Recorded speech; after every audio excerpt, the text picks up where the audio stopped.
Building higher, more technologically advanced walls at national borders doesn't stop human migration.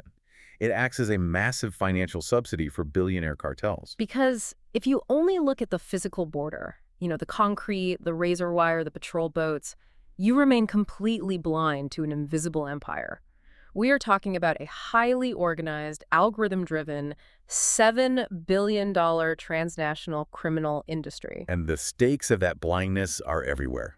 The fresh produce you bought this morning, or the new apartment complex going up down the street, there is a non-zero chance that the labor making those things possible is mathematically tied to a crypto wallet in Southeast Asia. Which is a terrifying reality to sit with. And that's our mission today. We are doing a deep dive into the financial architecture behind the gray economy of migration. We are tracing the exact mechanisms, from the commercial transit menus all the way to the digital ledgers laundering the profits.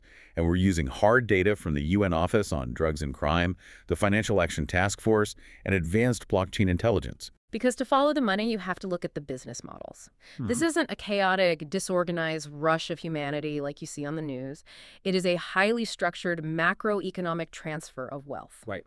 The cartels operate with tiered corporate menus. It is entirely segmented based on the initial solvency of the client. Let's break down those tiers because the sources lay this out like a corporate brochure. The base tier is what they call the pay-as-you-go or modular model. You pay anywhere from $20 to $500 per leg of the journey. Which sounds cheap, but the cost is the risk. Exactly. 20 euros gets you an unskilled guide through a mountain pass. 200 gets you a spot in the trunk of a car crossing a desert. It is highly fragmented. Because you are relying on random, opportunistic smugglers for each tiny step, the cumulative risk of being kidnapped, extorted, or sold into human trafficking is astronomical. It is designed for the absolute poorest refugees. Contrast that with the premium tier, the comprehensive package. This runs between $5,000 and upwards of $20,000. Yeah, it's a completely different world. This is a turnkey logistical operation monopolized by transnational syndicates. You receive high-quality fake visas, commercial airline flights, prearranged bribes for border guards, secure safe houses. They handle the entire supply chain. And there's also a highly specific mid-tier service, right? Known on the Balkan routes as the police game. For $2,000 to $6,000, you pay a syndicate to guarantee your passage across a heavily guarded border through direct, prepaid collusion with corrupt government officials. But the underlying logic of that $20,000 comprehensive package hides a really sinister twist. A migrant fleeing a collapsed economy does not have $20,000 in liquid cash. Yeah, of course not. The cartels know this. They offer predatory financing. They aggressively loan the cost of the trip against the migrants' future earnings in the destination country. Or, and this is common, against the physical safety of their relatives back home. Okay, let's unpack this. Because when you look at those numbers, imagine a predatory software subscription model, but applied to human life. The cartel doesn't actually want a one-off transport fee. Right. Because a one-off fee ends the transaction. By forcing the migrant into debt bondage, they transform a temporary logistical service into a lifetime high-margin asset. They generate perpetual recurring revenue by extracting payments from these individuals once they enter the legal economies of the destination countries. And that transformation fundamentally changes the nature of the crime. It shifts from smuggling, which is the illegal movement of a person, to trafficking, which is long-term exploitation. So, looking at the scale of these operations, with literal corporate tiers and financing options, you have to ask, why don't massive government crackdowns crush this? The assumption is always that state intervention disrupts these business models. And the data reveals the exact opposite. Hey, really? Yes. State intervention actively institutionalizes the cartels. The central Mediterranean route through Libya provides a perfect lens for this.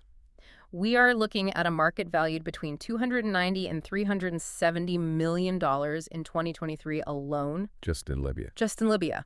Now, the European Union has poured massive funding into equipping and training the Libyan Coast Guard to stop boats from crossing into international waters. Okay, I need to stop you there. Right. Because the EU is giving them millions for radar systems and patrol boats to stop the smuggling, but the market is still generating nearly $400 million.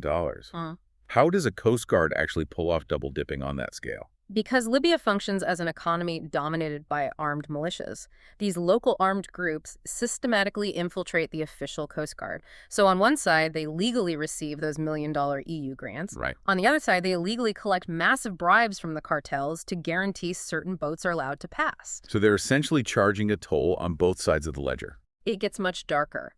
When European donors apply political pressure demanding visible results, these same infiltrated units suddenly ramp up interceptions. They drag migrants back to EU-funded detention camps.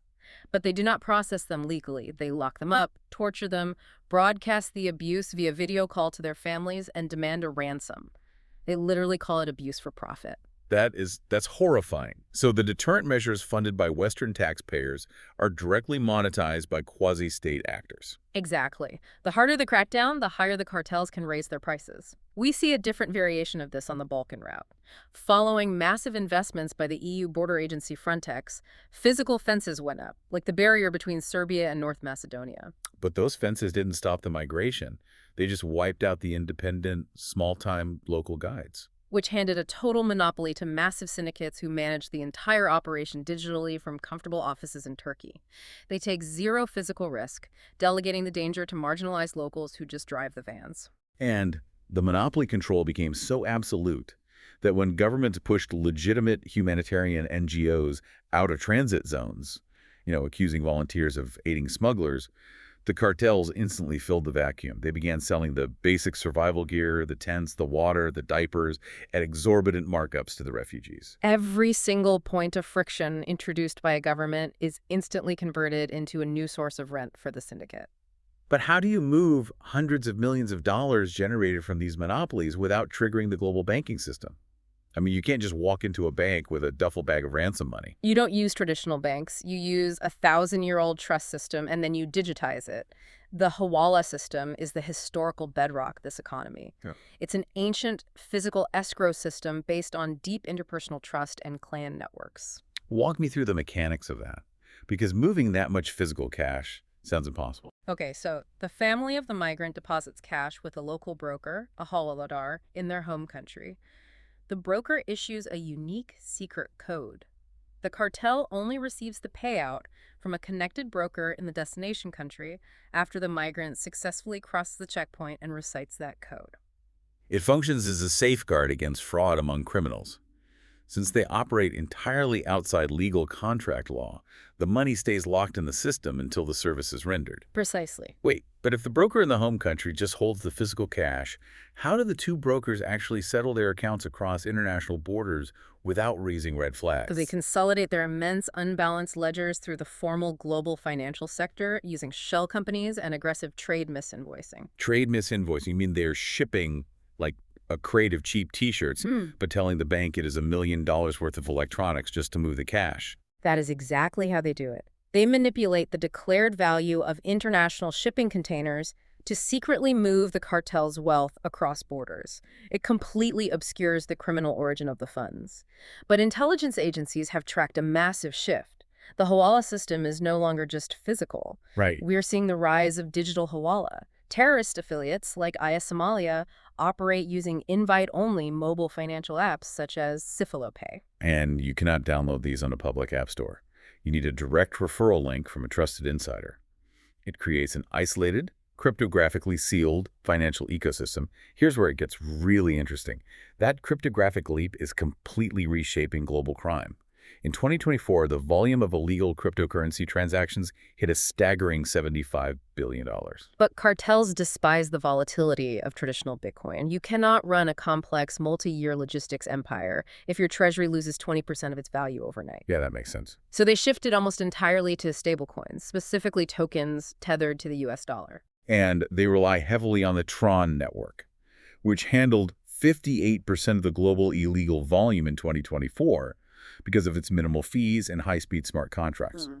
The irony here is profound.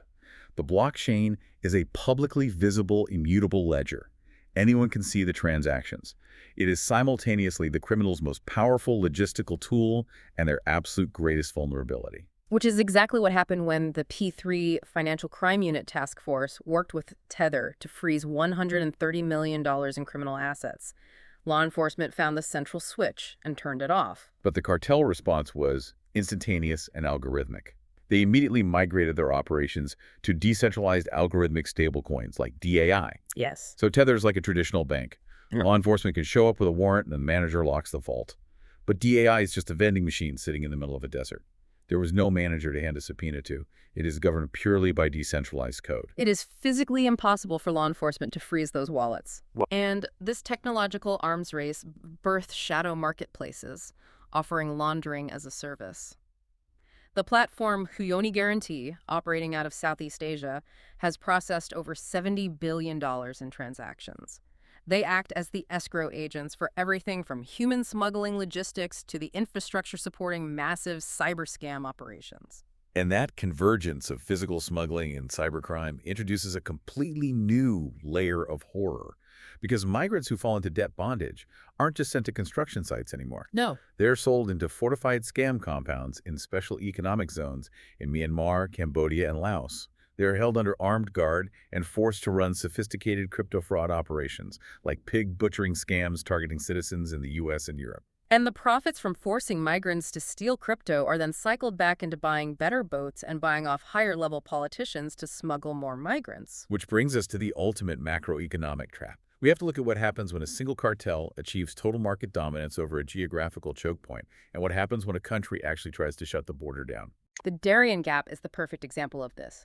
The dense jungle border between Colombia and Panama saw an unprecedented 520,000 people cross in 2023. 500,000 people through a jungle. And that entire bottleneck is governed by a Colombian cartel called the Clan del Golfo.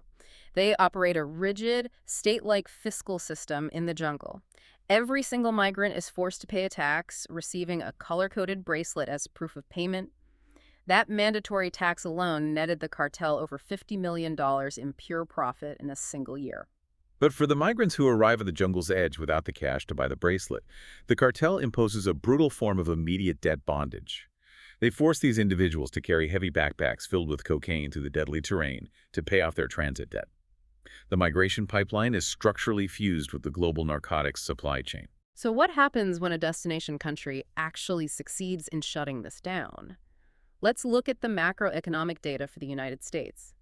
In 2025 and 2026, the gross direct cost to American taxpayers for managing illegal migration hit $182 billion annually, draining state and municipal budgets for education and emergency health care. So strict border closures and deportation policies were implemented, and they worked. They successfully drove net migration down to negative 295,000 people. The border was mathematically sealed. But the sudden stop triggered an immediate shockwave. Right, because prior to the closure, the rapid influx of migrant labor was translating almost one-to-one into job growth. When the borders mathematically sealed, construction companies suddenly couldn't build houses. The labor vacuum was so severe it crashed the break-even point for job growth. Economic models from the Federal Reserve and the Brookings Institution estimated this sudden labor vacuum wiped out $60 to $110 billion in overall U.S. consumer spending almost overnight. We see the exact same reliance across the Atlantic and the Middle East. Consider the kafala system in the UAE, or the complex layers of agricultural and construction outsourcing in the European Union. Legal, blue-chip corporations maintain a clean public image while utilizing outsourced subcontractors to do the heavy lifting. And those subcontractors are the ones hiring the debt-bonded migrants. The International Labor Organization estimates 50 million people are currently trapped in modern slavery, generating $150 billion in illicit profits annually. These individuals are remitting up to 80% of their meager legal wages directly back to the cartel-linked hawaladars to avoid violent retaliation against their families back home. It's unbelievable. Nations spend billions of dollars trying to physically stop migration at the border, yet their own domestic legal economies structurally rely on the artificially cheap labor produced by this exact criminal pipeline. The cartels basically function as a ruthless, unregulated human resources department for the developed world. So how are global intelligence agencies actually fighting a decentralized financial network that is this deeply embedded in the legal economy? Physical walls fail. Economic reliance is high. The old strategy of chasing individual migrants through the desert or the Mediterranean Sea has obviously failed. The new strategy, spearheaded by Europol and the U.S. Treasury's Office of Foreign Assets Control, targets the math, not the map. They stopped hunting the people and started hunting the digital ledgers.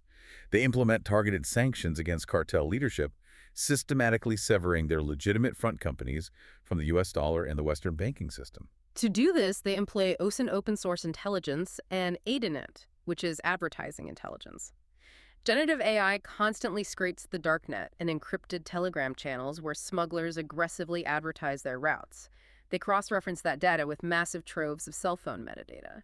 Picture this scenario. An AI system detects a sudden, highly anomalous concentration of SIM cards deep in a jungle transit node. And that geographic data perfectly correlates with a massive simultaneous spike in algorithmic stablecoin cash-outs on a digital Hawala app in that exact region. It provides a real-time target lock for special forces and financial regulators, exposing the entire supply chain. But this advanced capability leaves a massive, uncomfortable knot open in the narrative. We possess the technology to trace the digital ledgers. We know exactly how the cartels launder the money.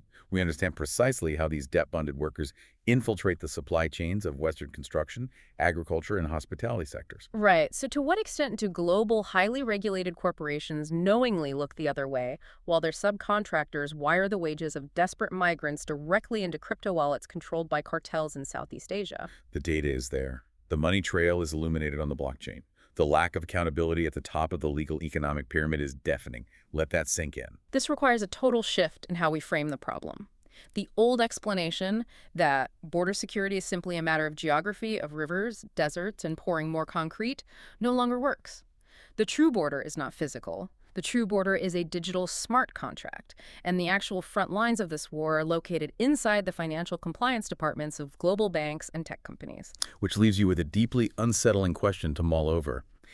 If predictive AI and blockchain tracking have evolved to the point where we can trace nearly every single digital dollar of this $7 billion shadow industry, and yet the system continues to thrive and expand, is the true barrier to destroying this criminal empire a lack of technology? Or is it the terrifying unspoken realization that the global legal economy simply cannot survive without the debt-bonded human capital it provides?